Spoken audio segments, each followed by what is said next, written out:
Chapter 6. The Norman Conquest. The Wessex dynasty included the first kings of England, but they were not destined to rule the country forever. Keeping the throne in a single dynasty is a lot harder than you might think. Two major issues stop dynasties from continuing. One is the lack of heirs. If a family can't produce the next generation, it will ultimately lose the throne. The other problem that can interrupt a dynasty is a hostile takeover. To a certain degree, it took might to keep a throne in the Middle Ages. In 1066, one of the most famous years in English history, England found itself facing both problems simultaneously. Their king had died without an heir, and not one but several invaders landed in the hopes of seizing the throne and the kingdom by force. This is the story of the Norman Conquest. The background. With an interruption from 1016 to 1042, when England was again divided and temporarily ruled by the Danes, the Wessex dynasty ruled from the time of Athelstan to Edward the Confessor. Edward the Confessor ruled from 1042 to 1066, directly following the Danish interruption. He was called the Confessor for his piety, which included a supposed vow to celibacy that extended even into his marriage. Whether or not Edward was celibate remains a point of contention, but regardless, when he died in 1066, he did not have any heirs. He therefore named his most powerful advisor as his heir, Harold Godwinson. Harold would have to fight, however, if he wanted to keep the throne. The death of a childless king was just too much of an opportunity for many. The first threat Harold faced was not the Normans, though. Harold's brother Tostig and the king of Norway, Haralda Hardrada, joined forces and attacked York. Harold hurried north to meet them. Harold's first attempt to beat off rival claimants to the throne was a resounding success. At the Battle of Stamford Bridge on September the 25th, 1066, Harold's forces were victorious, and both of his rivals were killed in the fighting. Harold had proven he could defend his right to the throne, but he wasn't done. There was another person who felt he had a claim to the English throne, William of Normandy. Now, why in the world would Duke of Normandy think he had a right to the English crown? In short, William claimed that Edward had named him as his successor, and, what's more, that Harold Godwinson had promised to support William's claim. How much truth there is to William's claim remains debatable. Edward indeed had ties to Normandy due to his time spent in exile there. Edward even caused tension as king when he began to appoint too many Normans to positions in his government. Maybe he liked French omelettes. Yeah. It is therefore not impossible that Edward would name William as his successor. The other part about Harold promising to honour William's claim seems less likely. It was a rather convenient excuse for William because it gave him justification with the Pope for invading England to push his claim. Such a claim may even have been forced from Harold during a diplomatic mission gone wrong a few years prior, but it is highly doubtful that Harold felt such an oath binding. Regardless of whether Harold had sworn an oath or not, he was not going to hand the throne over to William without a fight. William thus gathered an army and sailed across the Channel. The Battle of Hastings, which of course everybody learns about in school. On September 28th, only 3 days after the Battle of Stamford Bridge, and while Harold and his forces were still far in the north, William and his men landed in southern England. Instead of marching inland from this point, William made Hastings his base and waited for Harold to come to him, burning the surrounding countryside to entice Harold to come to the rescue. And Harold did exactly that, rushing his army southward to face the Norman forces, although we cannot be sure of Harold's reason for rushing to engage William. There can be no doubt it was a military mistake. By trying to move his forces so quickly, Harold lost parts of his army and did not have time to gather any more men before confronting William on the 14th of October 1066. Despite these disadvantages, the Battle of Hastings was far from a Norman rout. The English formed a shield wall on top of an incline to withstand the charges from the Norman cavalry. The battle raged for most of the day, with each side unable to break the other. Ultimately, the English forces, which were comprised entirely of foot soldiers, could not break the Normans.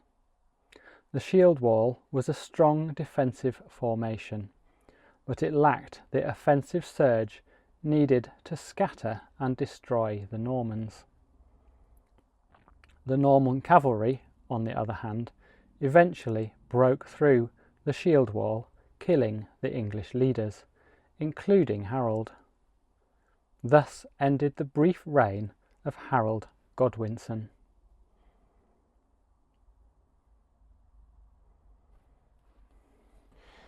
The Bayeux Tapestry, which is actually in France, came to England not long ago.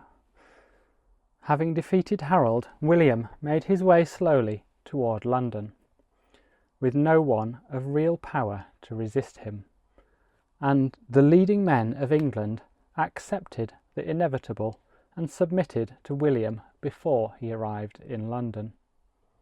He was crowned king on Christmas Day in Westminster Abbey.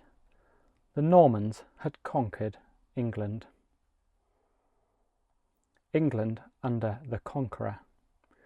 The Norman conquest did far more than give England a new king. The new regime implemented quite a few changes. One of the first things a conquering king must worry about is staying in control. To cement his hold on the country, William went on a castle building spree, erecting the first at Hastings before he had even conquered England. Surprisingly, before 1066, England had relatively few castles. The houses of the elites in Anglo-Saxons were not built with extreme defence in mind, and the towns were too big to be defended well. Building a network of castles allowed William to keep a firm grip on his new country. Castles were defensible places from which power could be wielded, since they held garrisons that could be used to deal with any rebellions. William's castle building thus gave him strong footholds all over the country. Castles were not enough to stop a rebellion, however. In the first 5 years of his reign, William faced several rebellions as the English chafed at the new rule.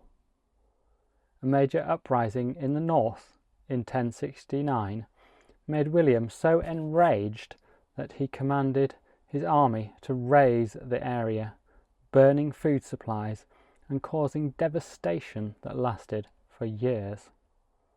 Still, by 1071, William's rule was fairly secure, and there were more changes to come. The Conqueror had brought several ideas from the continent that he implemented in England. feudalism perhaps the most influential. Although we may think feudalism applies to all Middle Ages, England before 1066 did not have a feudal system. Feudalism refers to when a tenant is granted land from a lord, swearing allegiance to the lord for the right to work the land. Although people in Anglo-Saxon England swore allegiance to the lords and king, they did not receive land from their lords. They were not tenants, which is the key component of feudalism. While feudalism is an idea that came from the continent, in England, William introduced a feudal system that existed nowhere else. As a conqueror, William felt that all of England belonged to him. He could thus parcel out land however he saw fit, giving large chunks of the land to his Norman supporters. William even considered land held by the church to be under his control, with bishops and abbots also his tenants. This meant that all of England was held by the king, and every landowner in England received his land from the king. These tenants-in-chief, who were granted land directly from the king, then parcelled out their land to their supporters, who swore similar oaths to them. Thus the feudal chain was created. Nowhere else in Europe did feudalism exist in such perfect hierarchy, with the king ultimately owning all the land. This was only made possible by the circumstances of the Norman conquest. As the person who owned the land, the king had several important privileges in the feudal system. Everyone who held land had to supply knights for the king's army. Fees must be paid to the king upon the death of the tenant if the land was to pass to their heir. If there was no heir, the land returned to the king. And if the heir was a minor, the land returned to the king until the minor came of age. Meanwhile, there was a ward of the king. As the ultimate landowner, the king also had control over the marriage of widows who controlled land and heiresses set to inherit land. What all these privileges amount to is a lot of political control. The hand of a wealthy heiress can be quite the political bargaining tool. This system also meant the king had a direct control over more land than anyone else, which starkly contrasted with the previous Anglo-Saxon system. By the time of Edward the Confessor, several nobles had more land and wealth than the king. Under feudalism, the king was undoubtedly the most powerful man in the kingdom, overall goal being to keep the family strong. However, with the Normans came a narrowing of the sense of family. The Normans used a practice of primogeniture, which is when the entire estate passes intact to the eldest son. Primogeniture kept land together, which allowed the wealthy to consolidate larger holdings. This practice of passing everything to one person resulted in a greater focus on the immediate family and a narrowing of the sense of family duty and responsibility toward extended family. It was a cultural shift that would echo down into the Victorian age. These changes highlighted only some of the major impacts the Norman conquest had on England. It was an event that shook and changed the kingdom to its core. But if it was such a dramatic change, why is England still English? What ultimately happened to the Normans? The end of Norman rule. The end of Norman rule was shockingly similar to the beginning. It all started with a king who did not have an heir, Henry I, the fourth son of William the Conqueror and the third Norman king to rule England, had children. His son William was set to become the next king, but died unexpectedly during the sinking of the White Ship, an infamous incident in 1120 where a ship carrying many elite members of English society sank in the Channel. The sinking of the White Ship left Henry I with only one living child, his daughter Matilda, who had been married to the Holy Roman Emperor and later married to the Count of Anjou. Henry I proclaimed his daughter his heir, but his Anglo-Norman court did not like it. When Henry died in 1135, the court put his nephew Stephen of Blois on the throne instead, and Matilda was none too happy about it. Thus began a nearly 2-decade-long civil war known as the Anarchy. While the name is a bit dramatic, it gives us a good idea of just how chaotic this time was for England. The war between Stephen and Empress Matilda proved to be largely a stalemate, with neither side gaining a decisive victory to end the war. This created a situation where the country was broken up into smaller units, each ruled by different powerful people, including more than just Stephen and Matilda. Their allies, such as Earl Robert, Empress Matilda's half-brother, ruled over their own sections of England at one point. The Scottish King David took advantage of the situation to seize control of land in the north.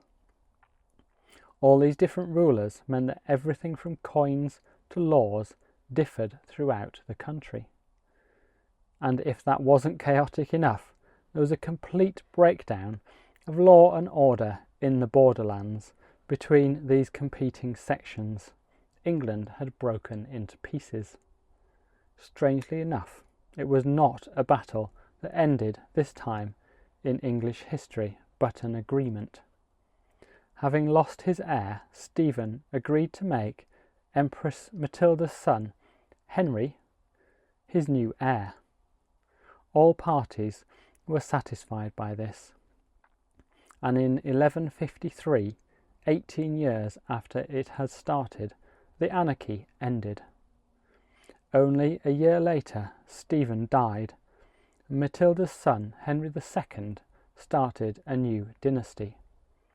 Although Henry II was the son of Matilda and thus the great-grandson of William the Conqueror, it is not considered a member of the Northern line, since lineage was traced through the father during this period.